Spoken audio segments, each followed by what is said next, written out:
زما د دین اسلام معزز مسلمانانو ورونو تیرو سو جمعونه زمونږ د سیرت په حواله سره د بیاناتو سلسله شروع ده او الحمدلله دا تقریبا 15مه جمعه ده چې موږ د رسول الله صلی الله علیه وسلم سیرت بیانو. مونږه خبره دې زه تر رسولې و چې کله حضور نبی کریم صلی الله علیه وسلم مدینی منورې ته هجرت وکنو د مختلفو قبایل خلق براته او د مختلفو مذهب خلق براته رسول الله صلی الله علیه وسلم باندې به ایمان راوړ. 13 جمعه کې د حضرت عبد الله ابن سلام رضی الله تعالی عنہ واقع ما بیان کړی و. داسې نور يهوديان هغه به هم راتلو پر رسول الله مبارک باندې به ایمان راوړ. په دغه سلسله کې یو ځوان دی حضرت سلمان فارسی رضی الله تعالی عنہ د ایمان راوړلو واقعه سه عجیبه ده او د رسول الله صلی الله علیه وسلم یو لقب ورکړی دی. کله به وته سلمان الخير وي او کله به ودته سلمان ابن اسلام وي. د ایمان دراوړو واقع داسې و چې دا حضرت سلمان فارسی رضی الله تعالی عنہ د ایران اوسیدونکو او د فارس اوسیدونکو او الته کې یو زید رام هرمز ورته ویل کی رام هرمز په هغه ځای کې دی به اوسیداو د پلار چې کومون وغه آتش پرستو د اور عبادت به کاو او یوازې د اور عبادت به نه کاو بلکې چې کومه آتش غداوا یعنی د هغه خلکو چې د اور عبادت به کاو په کوم ځای کې به عبادت کېده د هغه ځای د مشرو د پلار او دغه آتش پرستو د پلار باندې ډیر زیات اعتماد هم او عقیدت وته هم مینه به وسره کوله. او دا سلمان فارسی رضی الله تعالی عنہ د خپل پلار د سي ساتلو لکه څنګه چې پیغله جنې خلق ساتي د خپل کور نه به بهر ته نه وست ضرورت او دا ټول سيزونه به وته په کور کې دنه پورا کول د شهزاده غونته کې د باچا د زوی په شان پیدا ساته د خپل زوی د عمر نکمو او زړه کې دا خبره و چې زه خودل ته کې د خلکو پېښوای ما مشر ما اسینه د زوی می ګډ وډ شي نو د دې وجنه د حضرت سلمان فارسی رضی الله تعالی عنہ به ډیر زیات خیال سات او چې کله به دا سلمان فارسی رضی الله تعالی عنہ د خپل کور نه وته بهر ته وته نو پلاره کې دی به اکثر و خپل پټی ډیر زیاتونو پټو ته بوته سلمان فارسی رضی الله تعالی په دغه وخت کې خو ایمان نه راوړی وړو کې الګ ته نو چې کله به خپل پټو طرف ته لاړ واپس براته نو پلاره کې د عیسایانو یو عبادتګاه و دی به په هغه ځای باندې راتېرېده نو د عیسایان به لیدل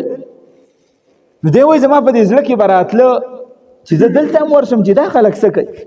مونږ خو د اور عبادت کوو دا عیسایان دیو د څه عبادت کوي. دی وایي زه به تلم راتلم هغه عیسایانو هغه ګرجې ته به هم ورتلم هلته کې مې د هغې عبادت کته نو د هغې د عبادت نه زه متاثره شوم. دغه د عیسایانو یو مشر زما خواله راغی ما ته وی چې بچو ته څه کې دلته کې راځي او دلته کې تماشا کې بیا ځي ما ورته وی زما خو پلانکې پلار دی او هغه د پلانکې آتشګدي مشر دی او موږ د هغه مذهب سره تعلق ساتو مجوسیان یو څوک د اور عبادت کوي هغه ته مجوسی وي آتش پرست یو. وی زمانه تاسو کې دا د اور عبادت تاسو کوئ نو دا اور چا پیدا کړی به ما دوی چې دا هو الله پیدا کړی نو دقه عیسائی ماته وی چې تاسو خو د مخلوق عبادت کوئ د خالق عبادت خو تاسو نه کوئ اور خو مخلوق ته کنه الله پیدا کړی دغه ټیم کې زما د ذهن ته دا خبره ورکوزه شوه ورپرېوته چېرې موږ د دې کوم څیز عبادت کوو دا خو مخلوق دی زموږ په شان شی دی موږ هم الله پیدا کړي یو اور هم الله پیدا کړی چې کله کور ته رالم نو خو پلار مې خبر شوی چې دا زوی مې د عیسایانو د عبادتګاه ته ورځي پلار مې نه تپوس وکړه چې بچو نن ډېر لیټ شوې چېرته تللی ما ورته ویې چې پلاره د پلانکۍ عبادتخانې ته ورغلی وم او د هغوی یو خبره په ما باندې ډېره خوږه ولګېده پلار مې راته وی چې آینده ورځې خو ورځې خو هسې نه چې آینده ګوره داسې قسمه خبرې زما په مخ کې وکړي دا خبرې به زما په مخ کې نه کړي زما چې کوم نظریه ده او زما چې کوم عقیده ده هغه ګوره په مضبوطیا سره ونیسه پلار ته مې څه ونه وی او تلم راتلم به یو ورځ مې دقه عیسایي ته ووی چې زه د خپل دین پرېږدم او ستاسو دې دین ته راوړم هغه راته وی چې ټیک ده هغه راته کلمه وویله خو په دغه وخت کې عیساییت چې کوم عیساییت دا حق سچ دینو هغه یو الله مانه عیسی علیه السلام یعنی ډیر خرافات پکې نو راغله خلکو په عیسایت باندې روانو حضور صلی الله علیه وسلم لا چرچنه وخوره شو ما ته وی چې زه ایمان راوړم خو ستاسو د ټولو نه اوچت ځای په کم ځای کې دی مشر ستاسو کم ځای کې دی چې زه هلته کې لاړ شم نو دغه عیسایي مشر ما ته وی چې زمونږ اصل ځای چې کوم دی نو هغه شام کې دی ما ورته وی چې کله ستاسو قافله شام ته تله دی خو اصل کې ایران کې و که نه چې کله شام ته قافله تله نو ما ته به وی زه به ځمه شام ته او هلته کې چې ته کوم غټ مشر یادی خپل د هغې خواله به زه ځم شام ته چې کله قافله تله نو په ما پسې څوک راولېږه چې شام ته قافله ځي او راشه زه لاړم او د خپل پلار نه پټه کلی ولس ګاونډیتوب رشتهدارۍ هر څه مې پرېښود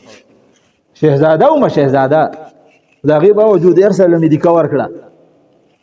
او روان شوم په دغه قافله کې شام ته ورسېدم هلته کې چې کومه عبادتخانه وه د عیسایانو هلته ورننوتم نو یو سړی ناست دی او ظاهري ته ورباندې ډېر ښه سړی معلومېږي ما ورته وی چې زه داسې د لرې نه راغلی یم د دې دین په طلب کې یم او د دې حق سچ دین په تلاش کې یم پلانکي عیسایي ستا خواله رالیږلی او زه به ستا خدمت کوم او ته ما خپل خاص شاګرد وګڼه دا دین راته زده کړه عیساییت راته زده کړه هغه راته وی چې ټیک ته دا خو لا ښه ما به د هغه خدمت کاو خو سړی ښه سړی نه و دې خلکو به دا تحفې راوړي ډالۍ به راوړي پیسې به راوړي او دې سړي به هغه په دقه عبادتخانه کې دننه خښولې چاله به یې څه ورکول نه ناګهانه دا سړی بوډا شوی او د ایسته وله مرګ راغی مړ شو خو چې کله مړ کېده نو ما ورته وویې چې زه خو ستا شاګرد وم دومره وخت مې سره تېر کړ اوس راته بل ځای وښایه اوس چېرته لاړ شم نو هغه راته وویې چې که دې خلکو زما نه بعد دا پلانکی سړی مشر که نو بیا د دې ځای نه خوځمه دا ښه ځای دی او د دې سړي خدمت کوه ما ورته وی چې ټیک ده خلک چې راله پلانکی مړ دی ما ورته وی چې دا سړی ښه سړی ګوری نه و وی چې ولې ما ورته وی چې ګوره ستاسو ټول مالونه هغه د په دې ځمکه کې ښخ کړي دي او وچ اټۍ دي تاسو یې کولاو کوئ که دروغ ویم نو پرتې دي لاندې چې هغې واچ اټۍ کولاو کړله نو رښتیا وچ اټۍ وي او د دوی ټول مالونه پکې پراته وو هغې خلکو وی چې یاره دا خو د سرې نه مونږ خښو نه دا خو ډېر بیکاره انسانو دا فصولی کو چې خلک ته عبرت واخلي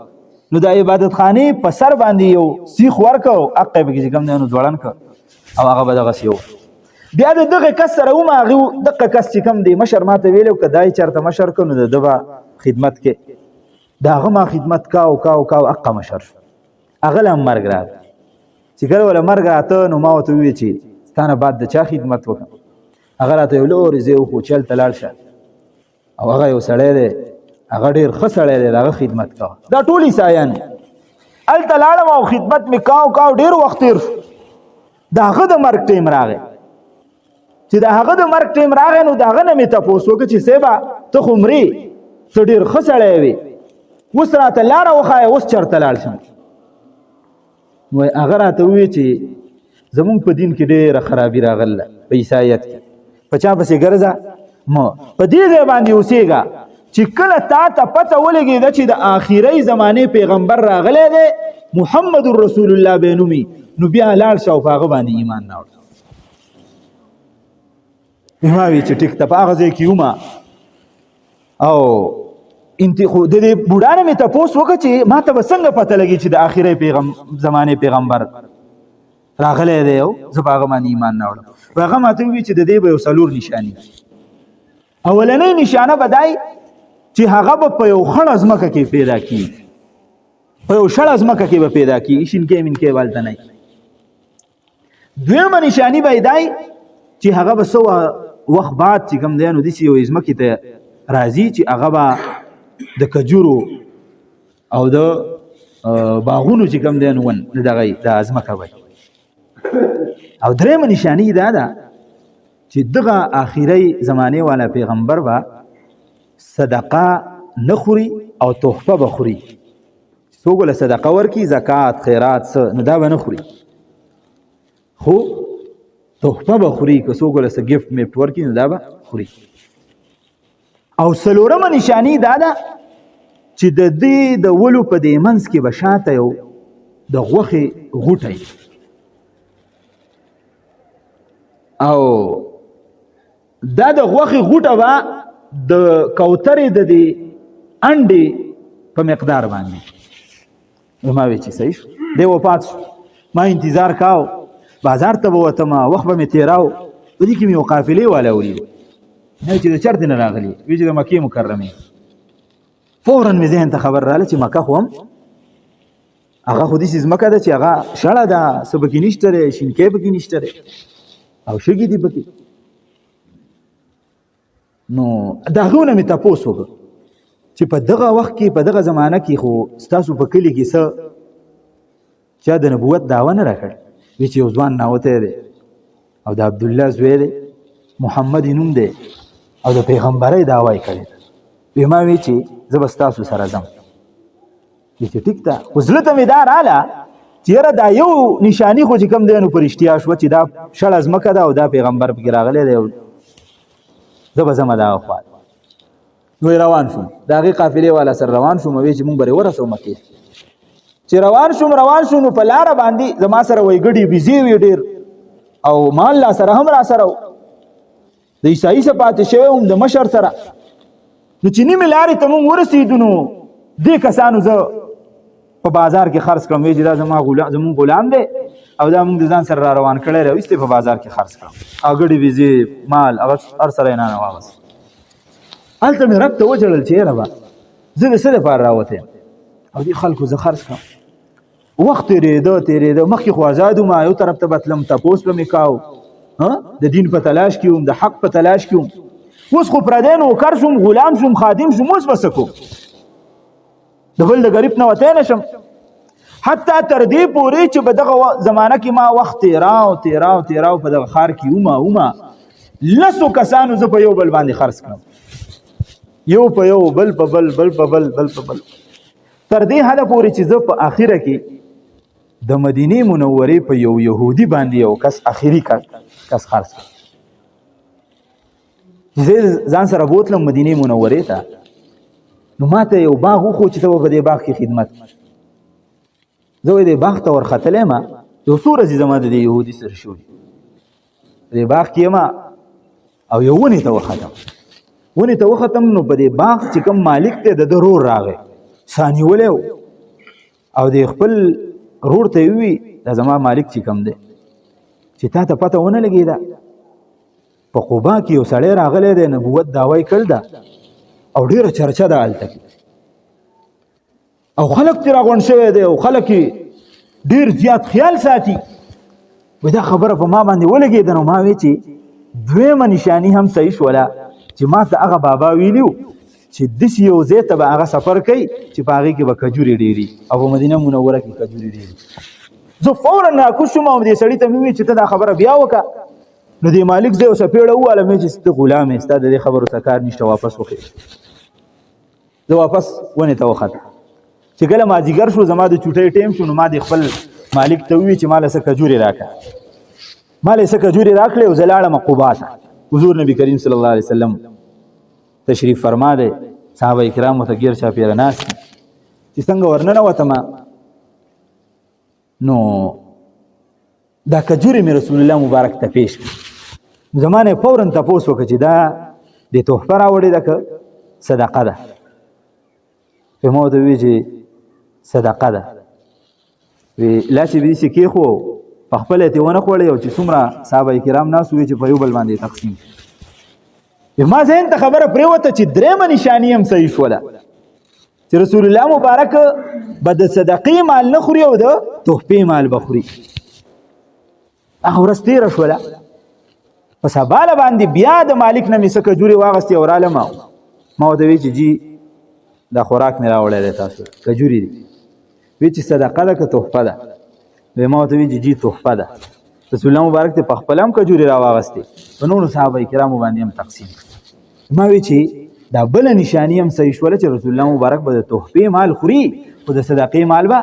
نه خوري په دې کې هم حکمت دی چې رسول الله مبارک د زکات یا د صدقې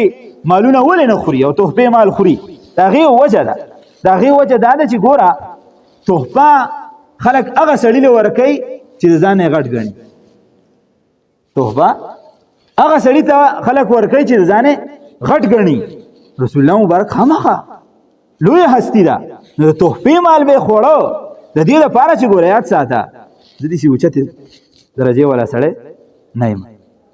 او د صدقې مال به رسول الله مبارک د دې وجې نه خوړه چې صدقه چاله ورکوي نو خلک یې اکثر د ځانه ښکته ګڼي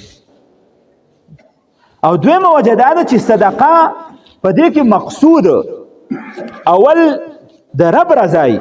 وروسته پکې د انسان رضای چې چاله ورکوي نو صدقه په دې نیت باندې خلک ورکوي چې اول مې رب راضي شي وروسته رانه سړی خوشحاله شي او تحفه په دې نیت باندې ورکولی کېږي چې اول دا سړی راضي شي خوشحاله شي وروسته پکې چې کوم دی نو رب نه راضي شي نو د دې په بنا سره رسول الله مبارک د تحفې مال خور خو د صدقې مال به نه خور چې څنګه ما دا خبره وکړه رسول الله مبارک ته چې دا تحفه ده او دا رسول الله مبارک چې په خپل هم کجورې وخوړې او بیا وی چې به د نور صحابه کرامو باندې هم تقسیم ما وی چې هغه بله نشاني هم درسته او رسول الله مبارک په ما باندې پوه شو نو په خوانه زمانه کې به یو لنګ او یو به څادر و د پاسه نو एकदम د خپل څادر چې کوم دی نو دا راښکه ما ته وی چې راشه دا ملا مې وګوره ما ورته څه ویلي نه دي رسول الله مبارک چې څنګه څادر راښکه نو ما ته وی چې راشه دا ملا مې وګوره چې زه ورتاو شوم د رسول الله مبارک په شا باندې چې کوم دی نو د ولو په دې مینځ کې دقسې غوښه وه د کوترې د انډې په مقدار سره دقسې غوښه وه ما په هغې باندې چک ولګاوه هغه مې ښکل کړله او ومې ژړل رسول الله مبارک ته مې دا ټوله قصه چې کوم دی نو دغسې وکړه چې زه ډېرو سختو دې ځای ته راورسول دا قصه حضرت ابن عباس رضی الله تعالی عنه ته دی کوي چې رسول الله مبارک ته مې دقسې قصه وکړله او بیا مې ورته وویل چې د الله رسوله زه خو آزاد سړی وم په یو زمانه کې زما چرچه وه زما د پلار چرچه وه زه اوس غلام یم د پلانکي یهودي رسول الله مبارک ما ته وویل چې لاړ شه او د هغه سره چې کوم دی نو ته عقد مکاتبت وکړه عقد مکاتبت دې ته ویلی کېږي چې ته ورته خبره وکړه چې زه به تاله دومره روپۍ درکړم ته ما آزاد وایي چې ټیک ده وایي زه لاړم خپل مالک ته مې وویل چې ما آزاد که زما سره عقد مکاتبت وکړه یعنې ما ته څه پیسې یادې که به زه درکړم او ما به بیا آزاد هغه راته وایي چې ته یې نشي پوره کولی ما وایي چې خیر دی ته یې ووایه ستا څه شرط دی ما ته یې وویل چې ته داسې چل وکړه چې ماله به 300 بوټي نالې د کجورو 300 بوټي به نالې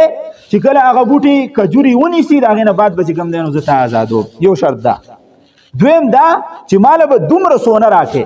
هغه مقدار یې ورته وکړو دومره سونه به ماله راکې د دې نه بعد به زه ته آزادوم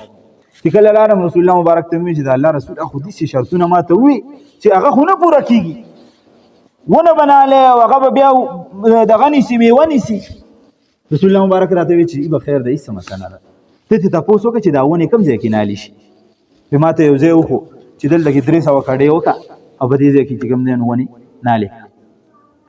زرا عالم رسول الله مبارک ته وی چې زیرا ته خودلې د کډې می کړې دي رسول الله مبارک انصار راوغوښت چې دله بسوک دا بوټي ورکی د کجورو چا لس راوړو چا شل راوړو چا 10 راوړو چا 15 چا 2 حتی تر دې پورې چې 300 بوټي چې کم دي نو هغه برابر او رسول الله مبارک ما ته وی چې ته پکې مګدا په خپل رسول الله مبارک لاړ او په یو یو کډه کې چې کم دي نو زما د پاره غونه هغه نه الک یو کال لا نو تیر شوه چې وای هغه ونو چې کم دي نو هغه کجوري ونی وي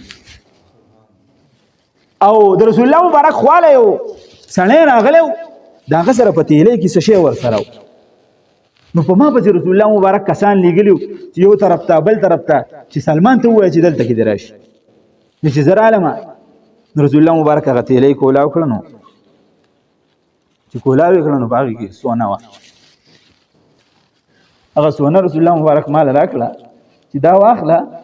اولاد خپل مالک ته ورکړه وای تلوت ما ته وی چې د الله رسول الله خو لګا دا خو نه پوره کی رسول الله مبارک راته وی چې نه دا الله نوم اخلا او دا وتعالى چې لاړم دا الله نوم نو هغه ستغه مو ته وتعالى لا نو چې څومره هغه یاد کړیو چې دومره به مال سونه راکې اقوم رسونه هغه وخت زما یو شرط خو پوره شو د سونه انتظار د دیو چې اوس به ونه کله می ونیسي چې زه آزاد شم یو کال نو تیر شوه چې الله سبحانه و تعالی په هغه ونو کې چې کم دینو کجوري راوخید میوه ونیوه خو دوه بوټي پکې دي چې هغه کجوري ونه نیولې رسول الله مبارک وای خپل لاړ اندازې واغسته چې دی دوه پکې ولې کجوري نه دی نیول نو عمر فاروق رضی الله تعالی عنہ راغی چې د الله رسوله دا دوه کم سلطان علی کړوي دا دوه چې کمی ونی دا میوه چې نه دی نیول دا ما خو دی دې وجنه ونه دی ونی چې کم دنه دا کجوره نه دی نیول رسول الله مبارک واپس چې کم دنه غ بوټي لري کړ او نور بوټي په هغه ځای کې په خپل لاس باندې نال چې څنګه غ نور ونی غټې دی به دقه څه وسره دوه غټې دی په هغه کال کې دنه الله پاک چې کم دنه دا غینه مال رهایی نصیب کړو زي آزاد او دومره لوی سړی ته جوړ شو دومره لوی سړی چې حضور نبی کریم صلی الله علیه وسلم به سلمان الخير وي چې سلمان خیر دی دومره لوی سړی ته جوړ شو حضور نبی کریم صلی الله علیه وسلم ورته سلمان ابن اسلام وي سلمان ابن اسلام او زه اسلام څوک زوی خو نه خود د اسلام سره دې غاړه ور کړی دا گویا چې د اسلام چرته زوی دی دومره مینه به وسکوله په یو موقع باندې رسول الله مبارک د صحابه کرامو نه خفه شو ایو طرف ته لاړ دې صحابه کرام راوغوښته ارشاد او فرمایي کچره تاسو دا دین قبول نکاو صحیح عملم په ونه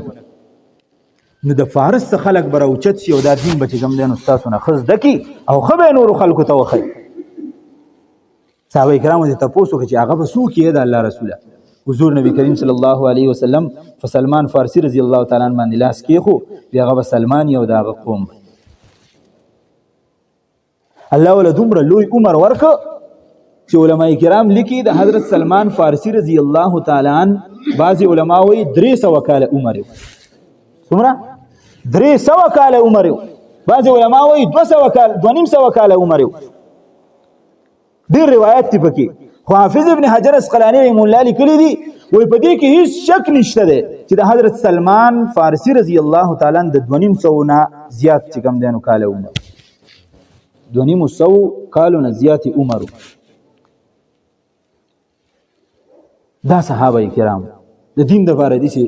منډه والوي د دین د لپاره دي چې خدمت کړي او ټول ژوندۍ د ور صرف کړي د ژوندۍ خپل صرف کړي دا حضور نبی کریم صلی الله علیه وسلم ته ارشاد فرمایي وای زبد انصار سره چې کوم د مینا او محبت څومره مینا او محبت رسول الله مبارک سره هم کړي او انصار سره هم دومره مینا او محبت کړي چې کله رسول الله مبارک او اصحاب هجرت وکړه مدینه منوره ته نو مهاجرین هغه غریبانو سره سو کمزوري د خپل ستر د پټولو د پاره سره چې کم دینو کپړې هم نه انصارو داسې خدمت وکړه د مدینه منوره دغه خلک مدینه منورې چې کوم خلک ابن قیله به وته په دغه وخت ابن قیله زامن او دو قبیلې اوسېدې اوس او خزرج نه علاوه نور خلک نو دومره خدمت وکړ رسول الله صلی الله علیه وسلم د اصحابو چې رسول الله مبارک ودرېد او یو صحابي هغه به ودراو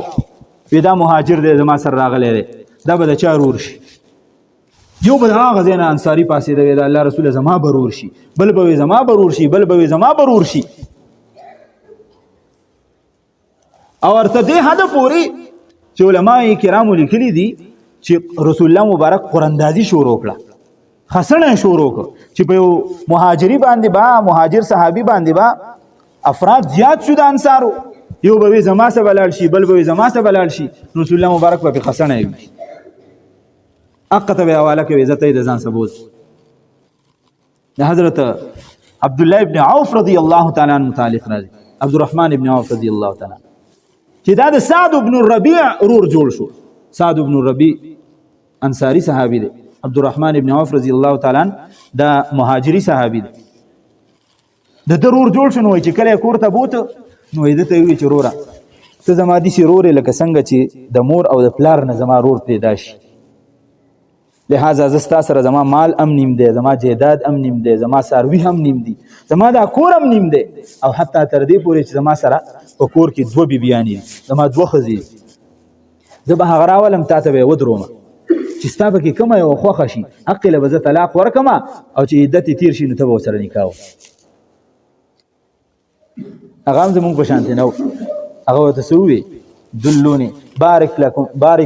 لک فی اهلک و مالک چې الله دې تعالی ستا په مال کې او ستا په اهل کې برکت واچوي دلوني علی السوق ما ته بازار وښایه بازار عبدالرحمن ابن عوف رضی الله تعالی عنہ وایي ما ته بازار وښو چې دغه بازار دی بازار ته یو ورځ لاړم سودا مې واغسته خرڅه مې کړه په هغې کې مې ګټه وکړه په دویمه ورځ په درېیمه حتی تر دې پورې چې په وخت کې چې کم دی نو زه دومره مالداره شوم چې په لاره تېرېدم نو رسول الله مبارک راته آواز وکړي چې عبدالرحمنه دې خوا راشه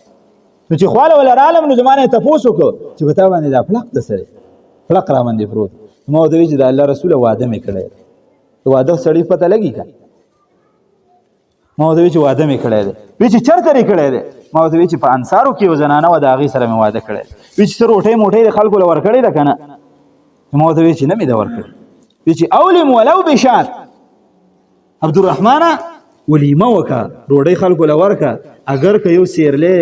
یو ګډه یو چیلی ولې حلال نه کړي ما ورته وایي چې ټیک ده د الله رسول او دومره مال ولا بیا عبدالرحمن ابن عوف رضی الله تعالی عنہ ورکړه چې کله وفات کېده نو څلور بیبیانې وي او چې کله د چا اولاد موجود نو ښځې ته اتمه میلاویږي او د ده څلور بیبیانې وي نو لهذا دوه دېرشمه حصه یوه بیبي ته میلاوېده یوې زنانه ورته پکې ووي چې تاسو دا کوم مال تقسیموئ زما د خاوند ده ماله به د جیداد نه هېڅ قسمه څه حصه نه راکوئ ماله به د زناورو نه هېڅ قسمه څه حصه نه راکوئ ماله به د سامان نه څه حصه نه راکوئ البته معمولي غونته کې حصه ماله راکوئ نو د یوې زنانه چې کومه وي چې ماله ترې لږه د نقدو نه راکوئ نو په هغه وخت کې 80,000 دنانیر ورسېده 80,000 دیناره نن په حساب وکړه د سرو زرو دینار د سرو زرو دومره مال ورله خدای پاک بیا ورکړ دغه صحابه کرامو دا سختې تېرې کړې دومره سختې تېرې کړې حضرت ابو هریره رضی الله تعالی عنہ د حضور نبی کریم صلی الله علیه وسلم نږدې خاص شاګرد دی 5374 احادیث د حضرت ابو هریره رضی الله تعالی عنہ منقول دي هغه وایي چې کله مونږ هجرت وکړو نو زمونږ یو ځای صوفا د مدینې منورې حضور نبی کریم صلی الله علیه وسلم مسجد جوړ کړ مسجد نبوي د یو دوه ماشومانو نه ځمکه واغسته سهل او د سهیل د یتیمانانو ترې ول راوغوښته وی د ځمکه خرڅوئ مونږ په جومات جوړو هغې ورته وی او مونږ یې خرڅو وی څنګه به یې خرڅوئ وی دا مونږ الله له ورکړله د الله نه به مونږ قیمت اخلو حضور صلی الله علیه وسلم ورته وی نه بغیر د پیسو یې نه اخلمه پیسې به در کوم ابو بکر صدیق رضی الله تعالی عنہ جیب ته ګوتې کړې د هغه ځمکې د مسجد نبوي دا کومه ځمکه چې وه په دغه وخت کې 10 درهمه قیمت حضرت ابو بکر صدیق رضی الله عنه هغه پیسې ورکړې د یتیمان هغه ځای پې جوړ شو، غنې ترې لرې کړې، ځای را بند کړ، د پاسه پې چبوتره وکړله او مخامخ یو صفه جوړه کړله، یو چبوتره یې جوړه کړه. صفه اوچت ځای ته ویلی کېږي. څوک تلي هلته کې الحمدلله. ما ته خو پته هم نه وه چې دا صفه په کوم ځای کې وه. مونږ عمرې له تلي وو، باباجي راته وویې ورشه په صفه باندې د پاسه چې کوم دی نو لږ کښېنه چې الله پاک دې برکتي. نو زه لاړم الحمدلله، هلته کې مې یو 2-3 سپارې تلاوت هم وکړو، په هغه ځای باندې کښېناستم. دغه د اصحابو مدرسه وه، د صحابه کرامو. حضرت ابو هریره رضی الله تعالی عنه فرمایي وایي په مونږ باندې دومره سختي وه په دغه ټیم کې چې زمونږ سره د تن د پټولو کپړه نه وه. دومره کپړه به وه چې مونږ به دې نوم ته په زوره باندې راوسته، د دې نومه پورې به مونږ په زوره باندې راوسته. په خپو باندې پیزار نشته دی، په سر باندې پټکی ټوپۍ نشته دی، په وجود باندې کپړې نشته، کمیس څادر نشته. دومره کپړه وه چې مونږ به ایله د دې ځای نه راتاو کړه، اوې تاوېده به هم نه. مونږ به د کیکرو غنې راواغستې، په هغې باندې به هم چې کوم دی نو بنده کړه چې هسې نه عورت هم کولاو شي. د خوراک دپاره به څه نه و. رسول الله مبارک به اعلان وکړ، 80 کسان، دا به کم تعداد په صفه کې، او د زیاتو نه زیات تعداد به چې کوم دی نو هغه 300 کسان. رسول الله مبارک به اعلان وکړ، څوک به د ځان څخه دا طالبان بوځي. ټول صحابه کرام ورسرونه ښکته کړي، د هغو په کور کې به هم څه نه. یو ورځ حضرت ابو هریره رضی الله تعالی عنه فرمایي وایي زه د مسجد نبوي د دې منبر خواته را پرېوتم او خلک به راتله، زما په دې سر باندې به یې خپه ایښوده او داسې به تېرېده. وایي چې ده ته میرګي مرض لګېدلی، حالانکې وایي میرګي به ما ته نه و، د لوږې د وجې نه به چې کوم دی نو زه راغورځېدلی و. دومره به څه نه. یو ورځ وایي ډېر سخت وږی شوم، د مسجد نبوي په دروازه کې ودرېدم، سوال مې نه کاوه. د مسجد نبوي په دروازه کې ودرېدم چې څوک مې بوځي چېرته خوراک به رامندې وکړي. نو چې ودرېدم په دغه دروازه کې یو کس به راته، ما ته به یې کتل سیده به تېرېده، بل به راته، په دې کې ابوبکر صدیق رضی الله عنه راغی. نو ما ورته وکتل، ما ته هم وکتل، زه ورته ورغلم خواته او ما دې تپوس وکړه چې د پلانکي آیت تشریح به راته ونه کړي. وایي دا آیت د ابوبکر نه ما ته ښه یاد و، خو د دې دپاره مې ورته ویې چې زړه رامندې وسېزي او د ځان څه مې ایسته بوځي. هغه راته د آیت تشریح وکړه او سیده لاړ. بیا عمر فاروق رضی الله تعالی عنه راغی، هغه ماته د آیت تپوس مې ترې وکړ، هغه هم د آیت تشریح وکړه او سیده لاړ. حالانکې دا آیت وایي د عمر نه ماته ښه یاد و. په دې کې ابوبکر حضور نبی کریم صلی الله علیه وسلم وایي راغی، ما چې څنګه یې زه ولیدم نو زه یې د لاس نه ونیولم او خپل کور ته یې بوتلم. خپل کور ته یې بوتلم نو کور والا ته یې وویل چې د خوراک څه کور کې شته؟ وی چې نور څه نشته دی، خو یو د اډوکي د لرګي او پیاله ده، په هغې کې تاله چا تاله چې کوم دی نو پی رالیږلي دي، بس دغه پی چې دغه راوړه. دغه پی چې راوړه نو وی زه خوشحاله شوم چې دا به اوس ماله راکړي او زه به یې وڅښم. ما ته رسول الله مبارک وویل چې لاړ شه او دغه اصحاب صوفه ټول راوله، 300 کسان وایي ما راوسته کور ته. نو په زړه کې مې دا و چې ما خو وایي چې ما ته به پکې څه ورسي، او د رسول الله مبارک عادت دا دی چې کله چاله څه ورکوي او څوک یې پرې تقسیموي نو هغه د اخري کیس کې، نو زه خو به یې اوس تقسیموم، ما ته خو به سر نه څه پاتې نه شي، دا خو د یو کس شی دی. نو رسول الله مبارک چې ټول اصحاب ما راوسته، اصحاب صفه، رسول الله مبارک ما ته وایي چې وایي ګرځوه په دې ټولو باندې، په ټولو باندې ما وګرځول، ټول وسکه. بیا ما ته وایي چې ته ترې هم وسکه ابو هریره، وایي ما ترې هم وسکه، او دومره مې ترې وسکل چې وایي ما به بس کړه. رسول الله مبارک وایي چې بیا وسکه، ما وایي چې بیا وسکه، بیا وسکه، حتی تر دې پورې چې د دې شودو سپینوالی وایي ما په دې خپلو نوکونو کې محسوس کړه. د هغې یوې پیالې نه مونږ ټول ماړه شو. داسې ژوند تیر شوی دی روم، داسې ژوند تیر شوی چې څوک د دین دپاره چا قربانۍ ورکړې وي الله پاک هغه کامیاب کړي.